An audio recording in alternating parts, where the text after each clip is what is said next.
bahwa Asy-Syura atau Asy-Syu'ara? Asy-Syura. Asy-Syura. Iya.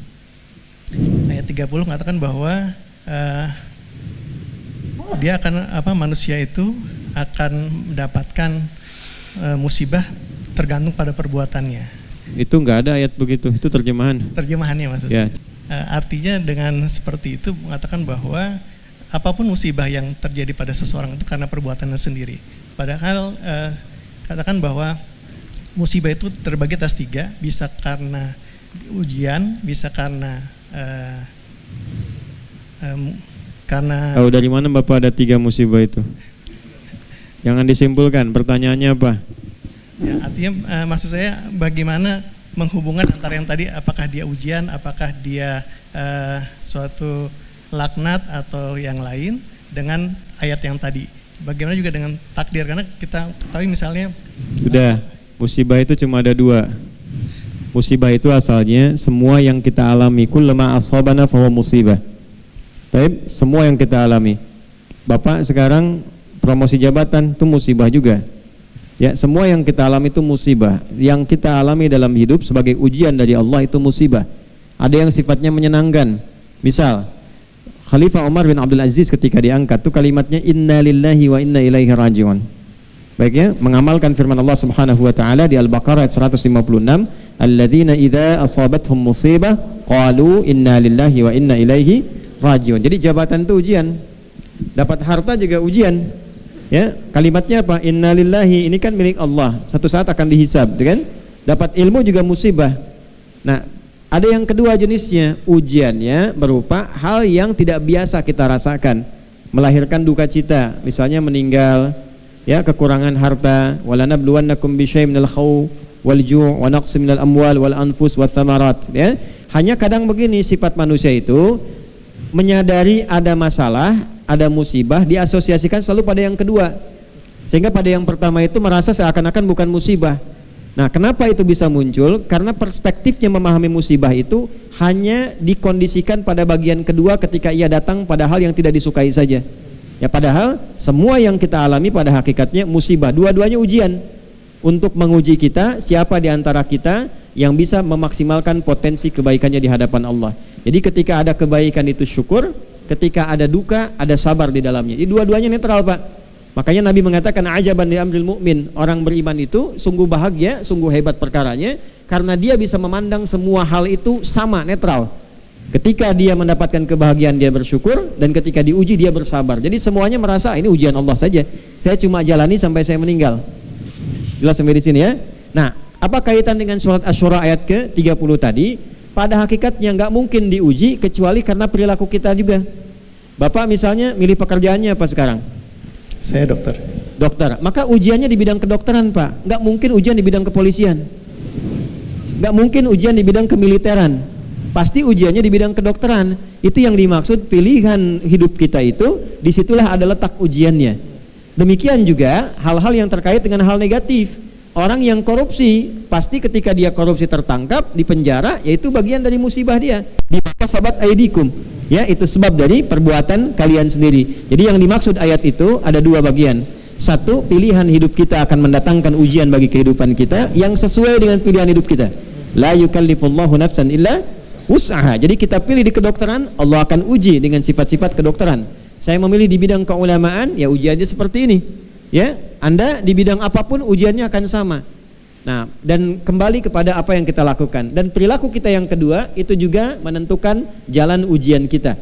Jadi ketika kita berbuat baik, musibahnya apa? Kebaikan kita terima sebagai ujian. Apakah ria? Apakah bersyukur? Ya, asykuru an akfur.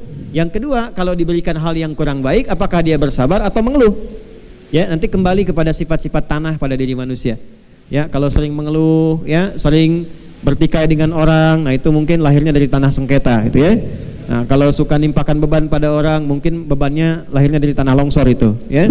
Nah, jadi kalau kita bagus, sikapi dengan baik, ya itulah tanah-tanah yang baik dalam kehidupan. Saya kira cukup pertanyaannya. Sudah dijawab? Sudah itu. Baik. Soal minhu, ana syarahtu an lisan istifsar minhu, ya kaifa sigat as-su'al wa ma huwa al-maqsud min dhalika. هو سأل عن حقيقة المصيبة. هو سأل عن تفسير قول الله في سورة الشورى. نعم. حضرتك أجبت أن المصيبة لها تفسيرات عديدة وهكذا. نعم.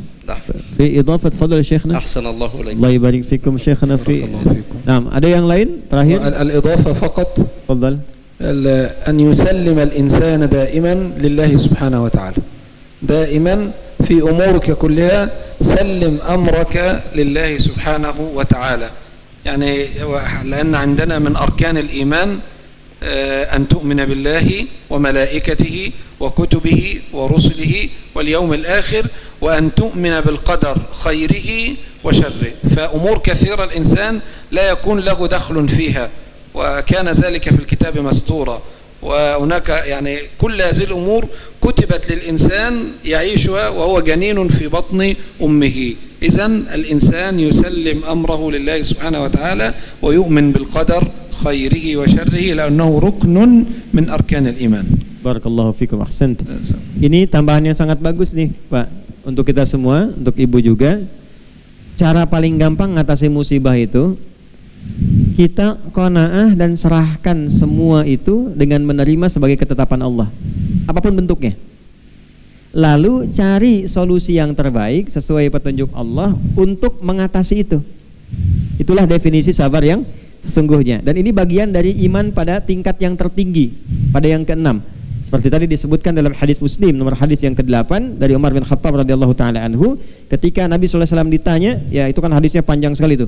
Ya bainama nahnu julusun 'inda Rasulillah sallallahu alaihi wasallam ittala 'alaina rajulun shadidu bayadut thiyabi shadidu sawadi sya'ri la yura 'alaihi atharu safari wa la ya'rifu minna ahadun fajalasa ila an-nabi sallallahu alaihi wasallam fa asnada rukbatayhi ila rukbatayhi wa wada'a kaffayhi ila fakhidayhi fa qala ya Muhammadun akhbirni 'anil Islam. Fa qala Islam an tashhadu an la ilaha illallah wa anna Muhammadar Rasulullah wa tuqima as-salata wa tu'ti az-zakata wa tasuma ramadhana wa tahujja al-baita an istata'ta ilayhi sabila. Qala sadaqta. Fa'ajibna yas'aluhu fayusaddiquhu faqala akhbirna 'anil iman. Ini poinnya. Faqala Nabi sallallahu alaihi wasallam al-imanu an tu'minu billah, an tu'mina billahi wa malaikatihi, ya, kemudian wa kutubihi wa rusulihi wal yaumil akhir, yang keenam wa tu'mina bil qadari khairihi wa syarrihi. Kita itu lulus di yang 5. Iman pada Allah, malaikat, kitab, rasul, kiamat, yakin semua. Tapi giliran ada qada dan qadar suka nanya, ya Allah kenapa harus saya? Kenapa begini, gitu kan? Nah, maka bagaimana caranya? Terima dulu, karena setiap yang Allah kasih itu adalah kebaikan yang sesuai dengan kebutuhan kita. Terima dulu. Kalau sudah bisa menerima, hati kita cenderung lapang. Allah kasih gelap, hujan, alhamdulillah. Terima dulu. Nanti setelah itu pelajari apa hikmahnya di balik hujan ini. Manfaatkan waktunya. Jalan berangkat musibah, macet betul. Terima dulu. Karena bikin status pun tidak menghentikan macet. Ya, terima dulu. Setelah terima, baru cari kegiatan yang produktif. Apakah membaca, apakah koneksikan dengan kegiatan yang lain. Maka dari itulah tadi beliau mengatakan, serahkan urusan kita dengan menerima itu kepada Allah. Itulah puncak keimanan qada dan qadar. Jelas ya? Allah Ta'ala a'lam bis-shawab.